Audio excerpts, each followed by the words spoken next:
आइए हम लोग अहमदनगर के किला के बारे में पढ़ेंगे, जो पंडित जवाहरलाल नेहरू द्वारा बताया गया है।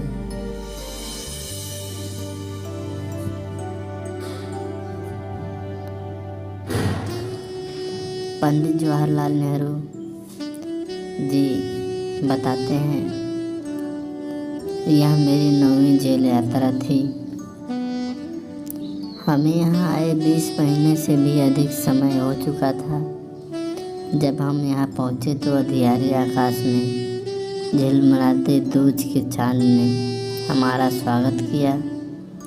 शुक्ल पक्ष शुरू हो चुका था। तब से हर बार जब नया चाँद उठता है तो जैसे मुझे याद दिलाता जाता है कि मेरे कारावास का 1 महीना और बीत गया। चाँद मेरे बंदी जीवन का स्थायी सासर रहा है। वहीं मुझे इस बात की याद दिलाता है कि अंधेरे के बाद उजाला होता है। दूसरे जेलों की तरह यहाँ अहमदनगर के किले में भी मैंने बागवानी करना शुरू कर दिया। मैं रोज़ कई घंटे तपती धूप में भी फूलों के लिए क्यारियाँ बनाने में बिताने लगा। मिट्टी बहुत ख़राब थी, पथरीली और पुराने मलबे और अवशेषों से भरी हुई थी। चूँकि यह इतिहास स्थल है, इसलिए अतीत में इसने कई युद्ध और राजमहलों की दुर्भर संधियाँ देखी है। यहाँ का इतिहास बहुत पुराना नहीं है। घटनाओं की दृष्टि से इसकी कोई विशेष अहमियत भी नहीं है, पर इससे जुड़ी एक घटना आज भी याद की जाती है। यह घटना है चाँद बीबी नाम की एक सुंदर महिला की साहस की कहानी, जिसने इस किले की रक्षा के लिए अकबर की शाही सेना के विरुद्ध हाथ में तलवार उठाकर अपनी सेना का नेतृत्व किया। पर अंत में उसकी हत्या उसके अपने ही एक आदमी के हाथों हुई। खुदाई के दौरान हमें ज़मीन की सतह के बहुत नीचे दबे हुए प्राचीन दीवारों के हिस्से और कुछ गुंबदों और इमारतों के ऊपरी हिस्से मिले। हम बहुत दूर नहीं जा सके, क्योंकि न तो अधिकारियों से इसकी मंजूरी मिली और न ही हमारे पास इस काम को जारी रखने के साधन थे। अब मैंने कुदाल छोड़कर हाथ में कलम उठा ली, पर मैं जब तक आज़ाद नहीं हो जाता और कर्म के माध्यम से वर्तमान को अपने अनुभव का हिस्सा नहीं बना लेता, मैं उसके बारे में नहीं लिख सकता।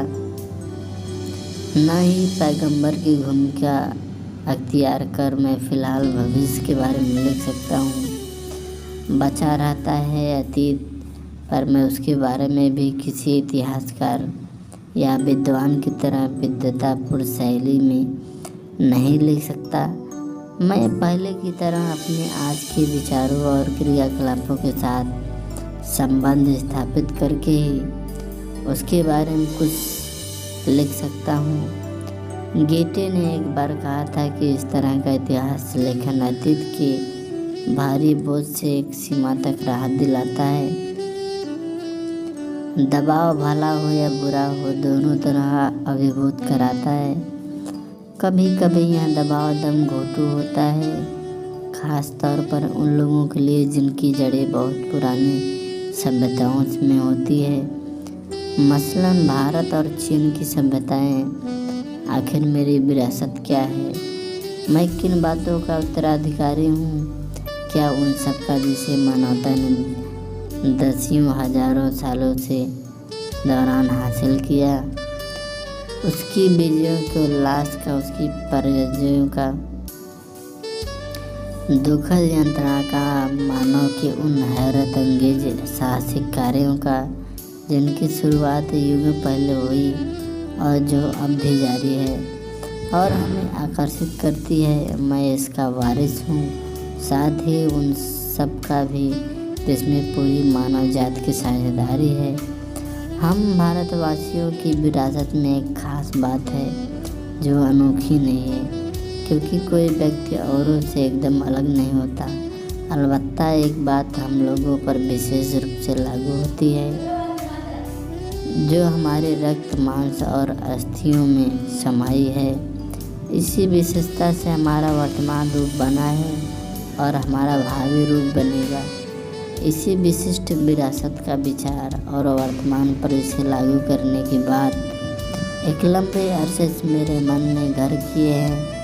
मैं इसी के बारे में लिखना चाहता हूँ। बेशक की कठिनाइयाँ और जटिलता मुझे भयभीत करती है। मुझे लगता है कि मैं सतही तौर पर इसका स्पर्श ही कर सकता हूँ। ये कहानी इन्होंने पंडित जवाहरलाल नेहरू जी ने अहमदनगर के किले में लिखा था।